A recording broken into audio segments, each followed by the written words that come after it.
Zaman prasejarah dikaitkan dengan zaman sebelum tulisan dicipta.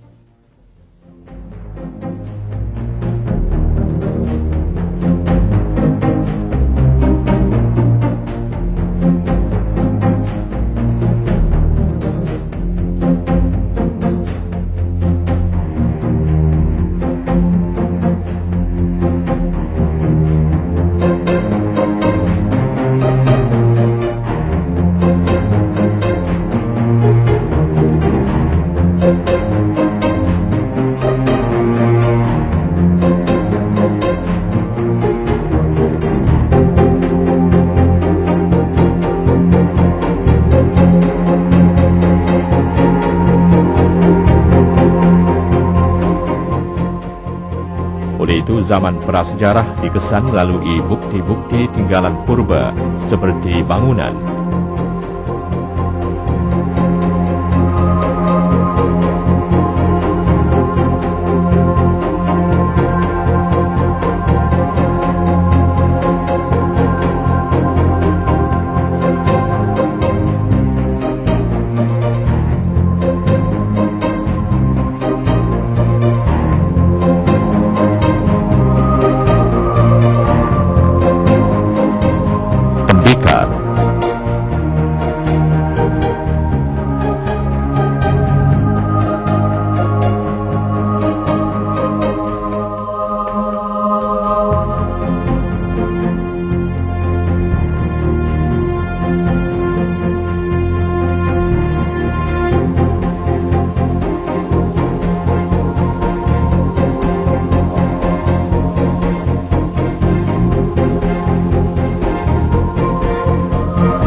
serpihan tulang manusia, dan sebagainya.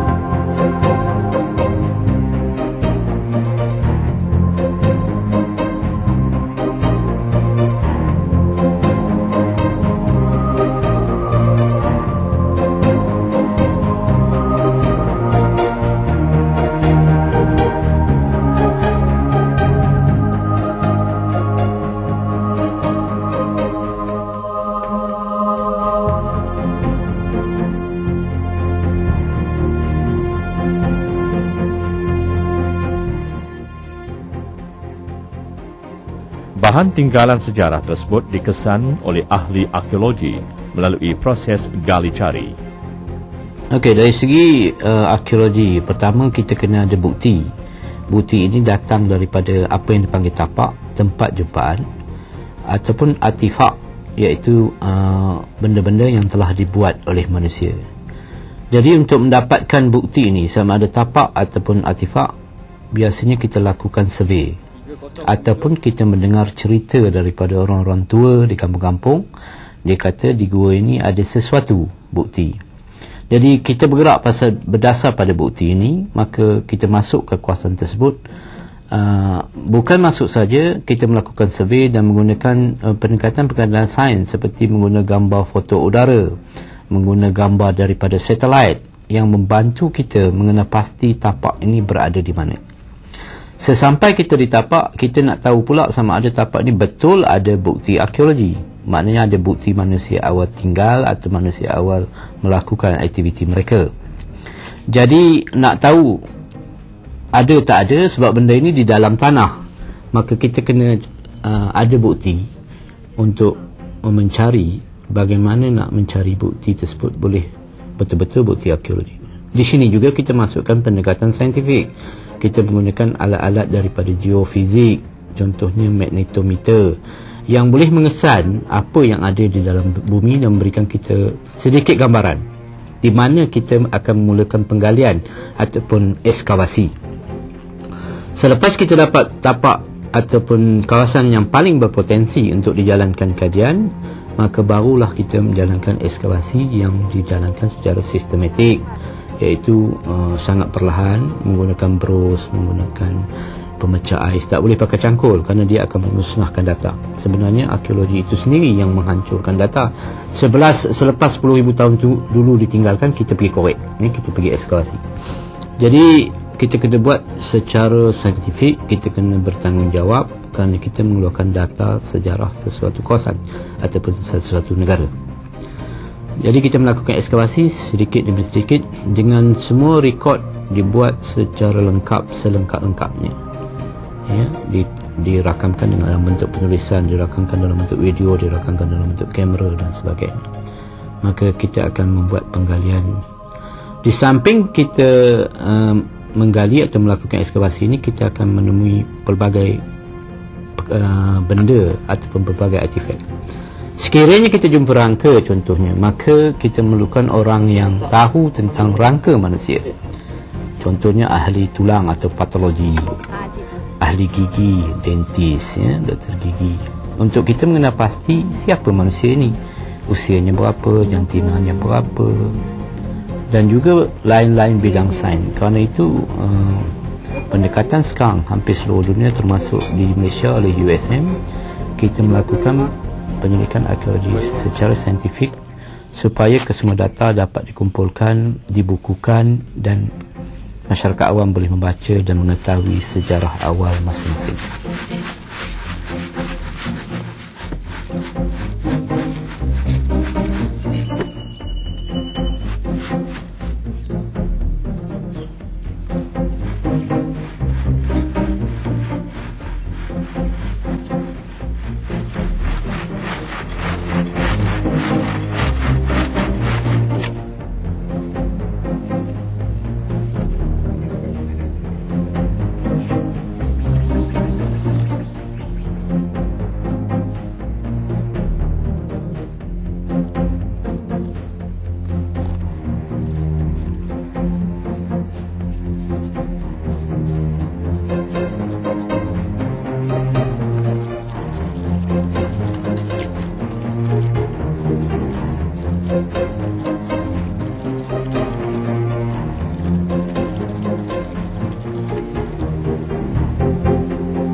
Selepas artifak-artifak ini dijumpai, ditemui, kita rekod, kita kemaskini, kita bawa balik ke makmal untuk kita jalankan kajian saintifik.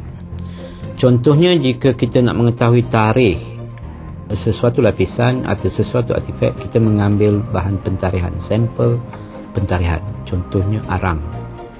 Arang boleh ditarikhkan dengan radiokarbon, kaedah radiokarbon. Maka kita kena ambil arang ini, dan mengambilnya kita kena ambil supaya tidak berlaku pencemaran kepada sampel, maka kita pakai pengepit dan sebagainya, tak boleh sentuh dengan tangan, berbagai kaedah saintifik lah. Kita bawa ke makmal, dan untuk USM kita hantar sampel ini ke Florida, Amerika, di makmal beta analisis untuk diberikan tarikh.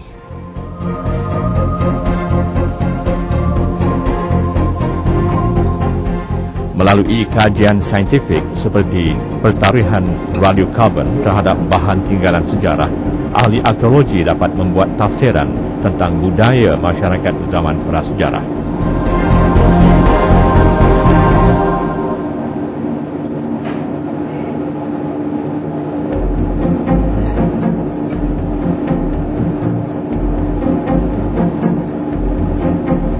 Bagi sampel lain, contohnya batu ataupun artifak batu, kita bawa balik ke USM, kita jalankan analisis ataupun klasifikasi untuk menentukan jenis-jenis artifak. Begitu juga tembikar, begitu juga rangka manusia, kita akan bawa balik dan kita akan buat analisis untuk kita mengetahui semaksimum mungkin data yang boleh kita interpretasikan.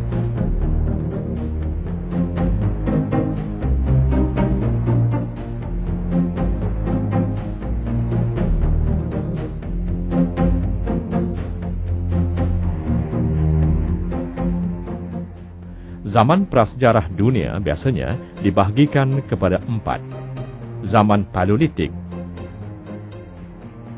zaman Mesolitik, zaman Neolitik, dan zaman Logam. Tempoh masa bagi setiap zaman tersebut tidak sama antara satu tempat dengan satu tempat yang lain. Tempoh masa bergantung pada tahap kemajuan di sesuatu tempat. Di Malaysia, zaman prasejarah dibahagikan kepada 3 tahap, iaitu zaman Paleolitik 200,000 hingga 300,000 tahun dahulu, zaman Neolitik 7,000 tahun dahulu, dan zaman Logam kira-kira 4,000 tahun dahulu.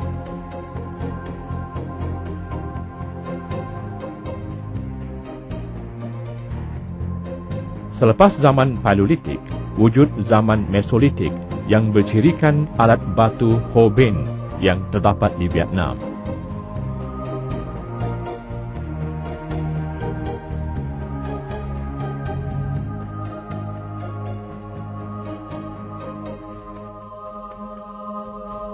Penyelidikan oleh Pusat Arkeologi Malaysia, University Sains Malaysia membuktikan Malaysia tidak mengalami zaman Mesolitik. Pilih yang nak Mesolitik.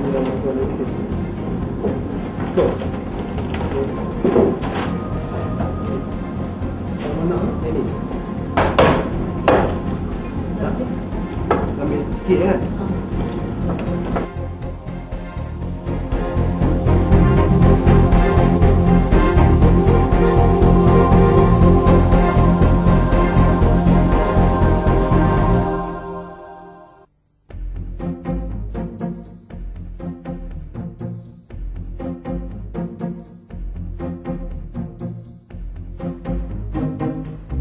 Keadaan ini disebabkan alat batu seperti alat batu Ho Ben yang wujud di Bukit Jawa, Lenggong, Perak kira-kira 200,000 hingga 300,000 tahun dahulu adalah pada awal zaman Paleolitik.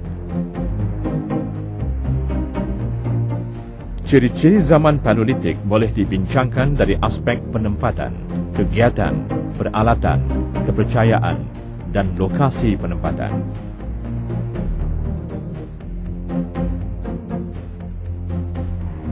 Penempatan, hidup berpindah randah. Biasanya tinggal di kawasan terbuka, di luar gua, di dalam gua, dan di sekitar tasik. Kegiatan, memburu binatang liar, menangkap ikan, memungut hasil hutan seperti buah-buahan dan pucuk-pucuk daun, mengamalkan sara hidup sara diri. Manusia zaman Paleolitik menggunakan alat batu sebagai alat utama dalam kehidupan seharian. Alat batu yang digunakan oleh manusia zaman Paleolitik ialah alat repehan.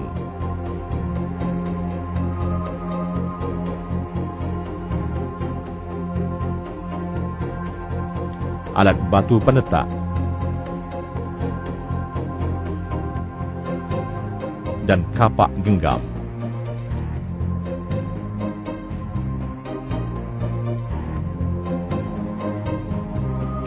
Alat penetak digunakan untuk meretak pokok dan memotong daging. Alat repihan untuk meraut dan memotong. Mereka juga menggunakan alat batu untuk berburu dan mempertahankan diri.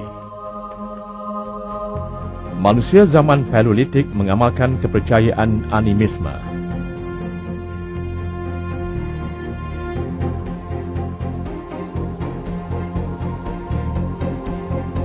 Animisme ialah kepercayaan bahawa setiap benda seperti batu dan pokok mempunyai semangat, iaitu jiwa dan roh.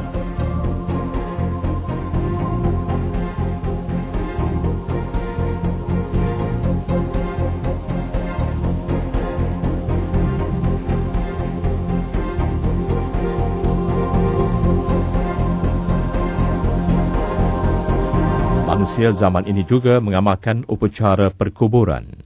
Dalam upacara perkuburan, mayat dikebumikan dengan barang-barang seperti makanan dan alat-alat batu.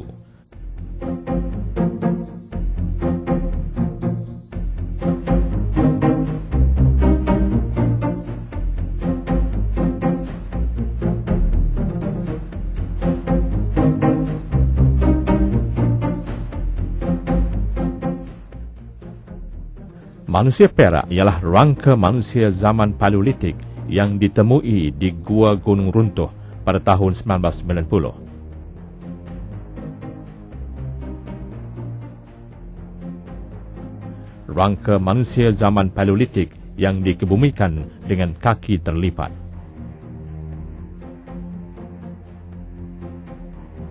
Apabila pada saya melukis kembali, ya, pendudukan tulang ini, dia menggambarkan bahawa berlaku pusingan ataupun pelipatan mayat, iaitu kita panggil flex burial, iaitu pengkebumian terlipat.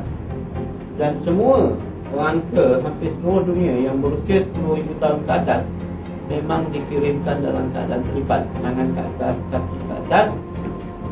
Suatu simbol dia keluar daripada perut ibu macam itu, kembali cantik macam itu.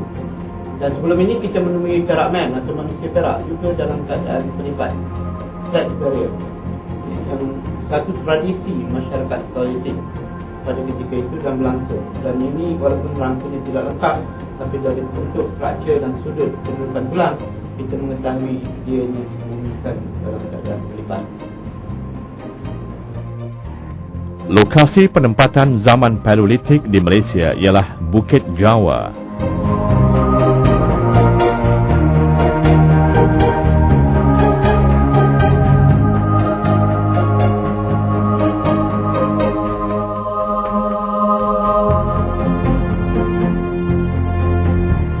Kota Tampan,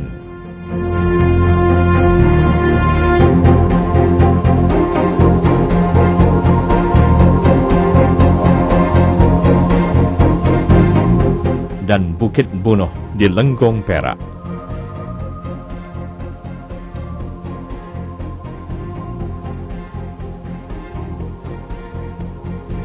Gua Niah, Sarawak.